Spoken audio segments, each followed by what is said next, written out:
പുറപ്പാട് 8-ാം അധ്യായം. തവളകൾ വ്യാപിക്കുന്നു. കർത്താവ് മോശയോട് അരുളി ചെയ്തു, ഫറവോയുടെ അടുക്കൽ ചെന്ന് പറയുക, കർത്താവ് കൽപ്പിക്കുന്നു, എന്നെ ആരാധിക്കാനായി എന്റെ ജനത്തെ വിട്ടയക്കുക.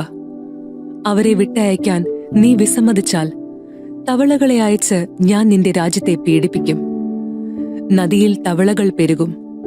നിന്റെ മന്ദിരത്തിലും ശയനമുറിയിലും കിടക്കയിലും നിന്റെ സേവകരുടെയും ജനങ്ങളുടെയും ഭവനങ്ങളിലും അടുപ്പുകളിലും മാവ് കുഴയ്ക്കുന്ന പാത്രങ്ങളിലും അവ കയറിപ്പറ്റും.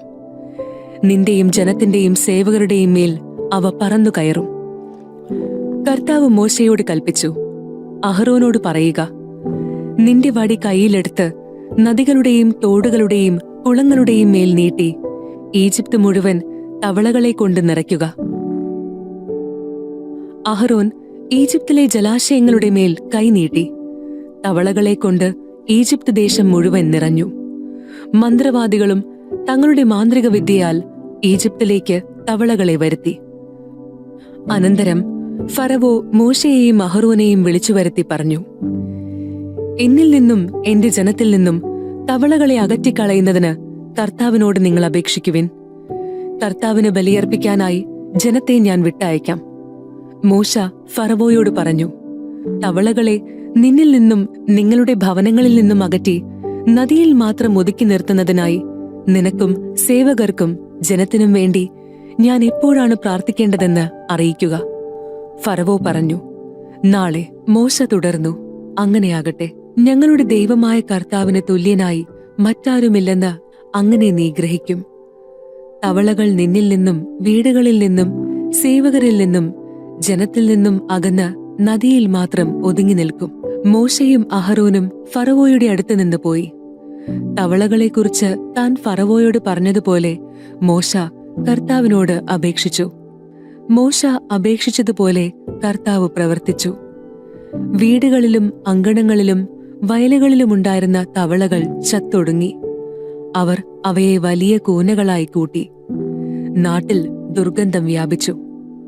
സ്വൈര്യം ലഭിച്ചെന്ന് കണ്ടപ്പോൾ കർത്താവ് പറഞ്ഞതുപോലെ ഫറവോയുടെ ഹൃദയം കഠിനമായി. അവൻ അവരുടെ വാക്ക് ശ്രദ്ധിച്ചില്ല. തേൻ പെരുകുന്നു. കർത്താവ് മോശയോട് പറഞ്ഞു, നീ അഹരോനോട് പറയുക, നിന്റെ വടികൊണ്ട് നിലത്തെ പൂഴിയിലടിക്കുക. അപ്പോൾ അത് പേനായി തീർന്ന് ഈജിപ്ത് മുഴുവൻ വ്യാപിക്കും. അവൻ അപ്രകാരം ചെയ്തു.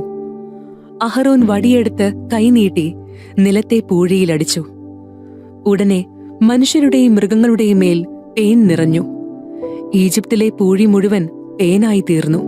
മന്ത്രവാദികളും തങ്ങളുടെ മാന്ത്രിക വിദ്യയാൽ പേൻ പുറപ്പെടുവിക്കാൻ ശ്രമിച്ചു, എന്നാൽ സാധിച്ചില്ല. മനുഷ്യരുടെയും മൃഗങ്ങളുടെയും മേൽ പേൻ നിറഞ്ഞു നിന്നു.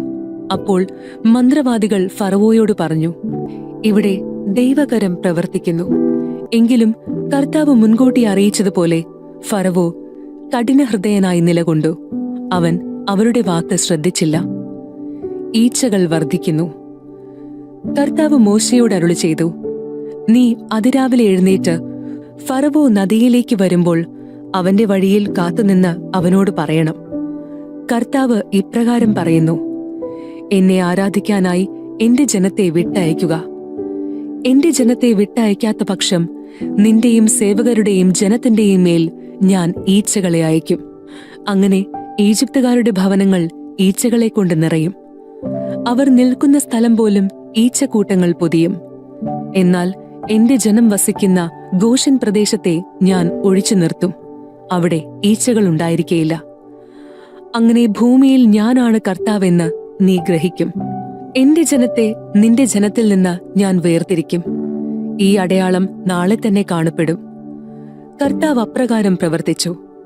ഫറവോയുടെയും സേവകരുടെയും ഭവനങ്ങൾ മാത്രമല്ല, ഈജിപ്ത് രാജ്യം മുഴുവൻ ഈച്ചകളുടെ കൂട്ടം കൊണ്ട് നിറഞ്ഞു.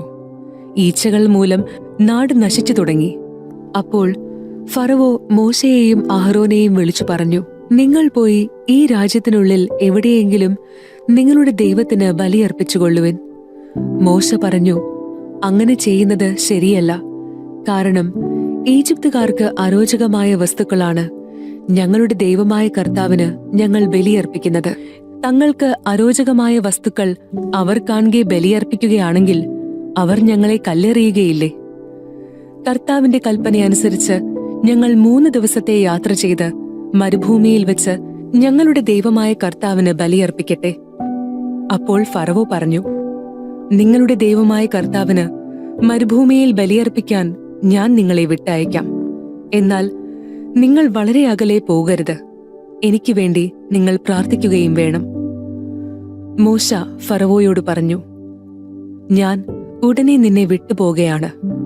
ഫറവോയിൽ നിന്നും സേവകരിൽ നിന്നും ജനത്തിൽ നിന്നും ഈച്ചകൾ നാളെ തന്നെ അകന്നു പോകണമെന്ന് ഞാൻ കർത്താവിനോട് പ്രാർത്ഥിക്കും. കർത്താവിന് ബലിയർപ്പിക്കാൻ വേണ്ടി ജനങ്ങളെ വിട്ടയക്കാതെ വീണ്ടും വഞ്ചനാപരമായി പെരുമാറാതിരുന്നാൽ മതി. മോശ ഫറവോയുടെ അടുക്കൽ നിന്ന് പോയി കർത്താവിനോട് പ്രാർത്ഥിച്ചു. കർത്താവ് മോശയുടെ അപേക്ഷയനുസരിച്ച് പ്രവർത്തിച്ചു. ഫറവോയിൽ നിന്നും സേവകരിൽ നിന്നും ജനത്തിൽ നിന്നും ഈച്ചകളെ അകറ്റി. ഒന്നുപോലും അവശേഷിച്ചില്ല. എന്നാൽ ഫറവോ ഇപ്രാവശ്യവും ഹൃദയം കഠിനമാക്കി. അവൻ ജനത്തെ വിട്ടയച്ചില്ല.